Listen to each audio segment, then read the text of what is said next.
ഇന്ന് വൈകിട്ട് ഇതാ ഇവിടെ നല്ല മഴയാണ് കേട്ടോ. ഒരുവിധപ്പെട്ട എല്ലാ സ്ഥലങ്ങളിലും ഇന്ന് മഴ തന്നെയാണെന്ന് തോന്നുന്നുണ്ട്. അപ്പോൾ മഴ കണ്ട പാടെ നമ്മുടെ കല്യാൺ ചേച്ചിയും വലിയേട്ടനും കൂടെ അതാ മഴയത്തിറങ്ങി കളി തുടങ്ങിയിട്ടുണ്ട്. അത് കണ്ടിട്ട് വീരുകൂട്ടനും മഴയത്തിറങ്ങണം എന്നാണ് പറയണത്.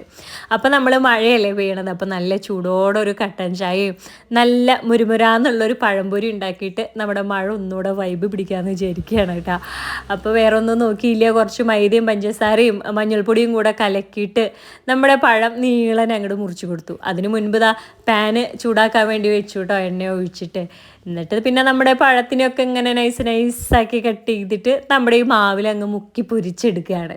അപ്പോൾ നല്ല രസമല്ലേ ഈ മഴയുള്ള സമയത്ത് ഇങ്ങനെ ചൂടോടെ എന്തെങ്കിലും കഴിക്കാനും കുടിക്കാനും ഒക്കെ. നമ്മൾക്ക് എപ്പോഴും അങ്ങനെ ഒരു ഇഷ്ടമാണ് കേട്ടോ, മഴയുള്ള സമയത്ത് ഇങ്ങനെ എന്തെങ്കിലും ചൂടോടെ ഈ സന്ധ്യാസമയത്ത്. അതൊരു 4 മണിയല്ല, ഒരു 5 മണിയൊക്കെ ടൈം, 5-6 മണിയൊക്കെ ആകുമ്പോഴത്തേനാണ് കേട്ടോ ഇങ്ങനെ ചൂടോടെ എന്തെങ്കിലും ഉണ്ടാക്കിയിട്ട്. അതും നല്ല എന്താ പറയുക, കട്ടനാണ് മെയിനായിട്ട്. കട്ടൻ കാപ്പിയോ ചായയോ എന്തെങ്കിലും കൂടെ കുടിക്കാനായിട്ട്. അപ്പോൾ നമ്മുടെ പഴംപൊരിയൊക്കെ റെഡിയാക്കി അപ്പോഴേക്കും നമ്മുടെ ചായ നല്ല തിളച്ച് വന്നിട്ടുണ്ട്. കടുപ്പം കുറച്ചിട്ടുള്ള ചായയാണ് കേട്ടോ. പിന്നെ ഞങ്ങൾ എല്ലാവരും കൂടെ വർത്താനമൊക്കെ പറഞ്ഞ് ഉമ്മർത്തിരുന്ന് ചായ കുടിയായിരുന്നു.